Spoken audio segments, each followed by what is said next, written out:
Now, this video, last video I have said the sources of collection of government, and video 4 I will also tell you about the different different part where the government is spending the money. Okay. In third video I am discussing about the direct tax and indirect tax. What is direct tax? Direct tax means when the individual or that individual is known as assessee, when the assessee is paying tax directly to the government, that is called direct tax. In case of direct tax, impact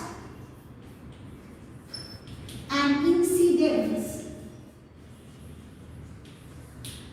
fall on same person. Impact and incidence fall on same person.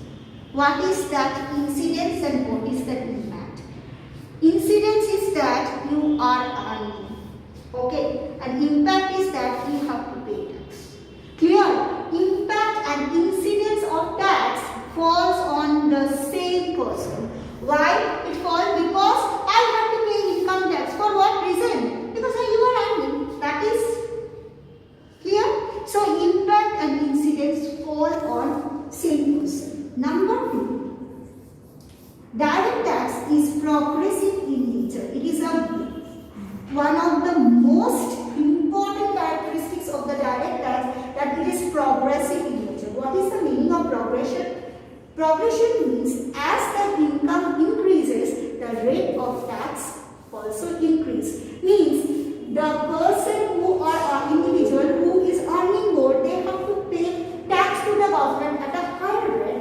Whereas the person whose level of income is comparatively low, they have to pay tax to the government at a lower rate. That is called progressive in nature. Indirect tax follows this characteristics. Means the person whose earning, whose income is more, he has to pay more tax, and individual whose earning is less, he has to pay less tax. He or she has to pay less tax. That's why it follows the principle of justice. Yes or no? This is justified law. It follows the principle of justice, that it is absolutely justified that according to the level of income you have to pay tax. Number 4, it is not compulsory. It is not compulsory that everybody has to pay direct tax.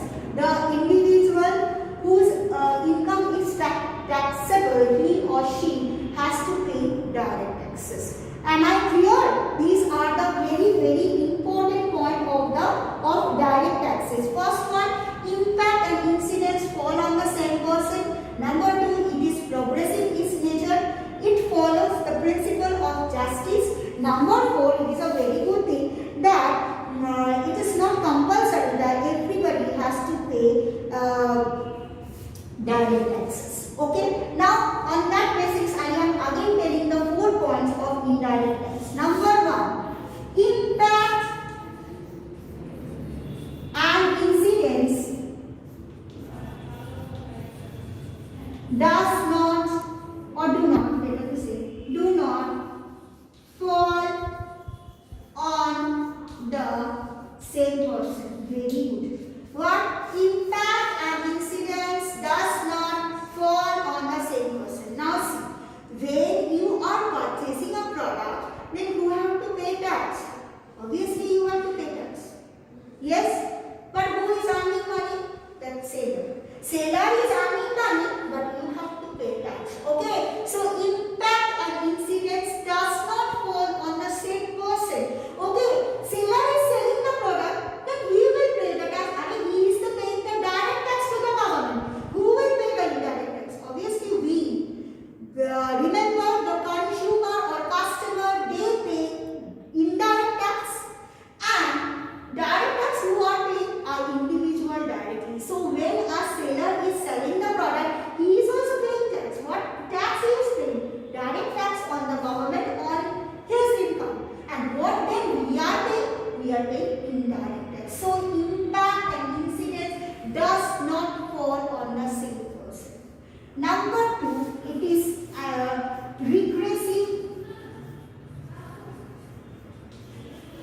nature. What is that? Regressive in nature. Means the thing is this, that taxable amount or the tax rate is same for everyone. Suppose I have said that it doesn't follow the principle of justice. Why? Because if suppose I am telling, because generally now it is charged or levied on goods and services. So the goods and services, the price will be the same. The price of the product does not vary from person to person seeing the level of income. Yes or no? That I am poor or I am rich, so that's why I have to pay more, and he is a poor person and he has to pay less. It is not possible in case of payment of GST. Generally, I have to take the name of the GST because it is known as goods and service taxes. It will be taken at a same proportion from all. Am I clear? Next, so that's why it doesn't follow the principle of justice. Doesn't follow. Number 4, it is not compulsory to pay direct tax, but indirect tax it is compulsory. Tax has to be paid irrespective of the level of income. Okay, understood? 4 point. Number 5.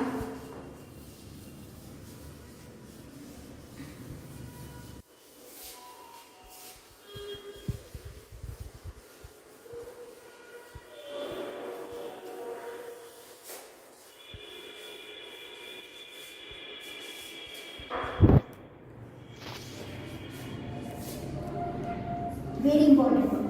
In case of direct tax, taxpayer is paying tax consciously. Means we know how much tax we have to pay. But in case of indirect tax, it is unconscious payment. We don't know how much we have to pay. Okay.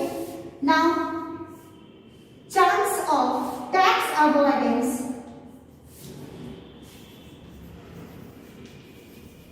is higher. Okay, write down all the points in your copy. Tax avoidance is higher. No scope of tax avoidance. Nobody will avoid the tax. Everybody will pay the tax. Am I clear? Direct tax payer is paying the tax and consciously, and indirect tax payer, they are paying the tax unconsciously. Number 6, tax avoidance is higher.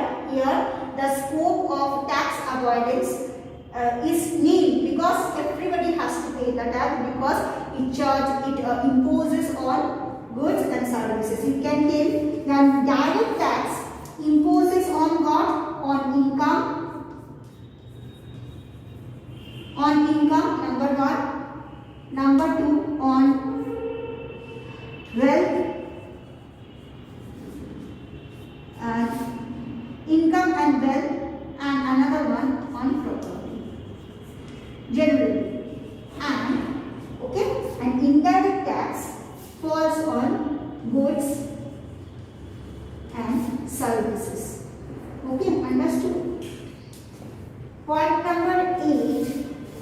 I am not writing figures. Listen and write down that from direct tax the government earns less revenue, whereas from indirect tax government earns more revenue. But because in case of, first of all, direct tax, payment of tax is not compulsory.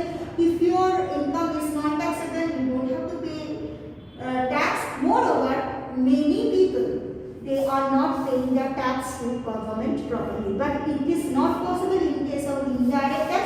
Everybody has to pay the tax compulsorily to the government. There is no question of tax avoidance. As a result, the government earns more amount, much more amount, or amount from indirect tax than direct tax. That's why indirect tax is considered as one of the most reliable source of government revenue collection than direct tax.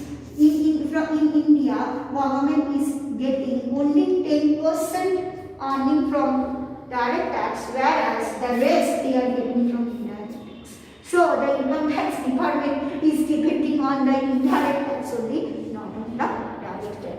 So I am completing my video here. So it will be followed by PDF. Please copy down all the PDF. As a home tax, please write down the difference between direct tax and indirect tax. Class 11 student, you know very well that at the end of January, your first unit test of 50 marks will start, and you have to clear up the fees up to the month of January. Otherwise, no exam will be conducted.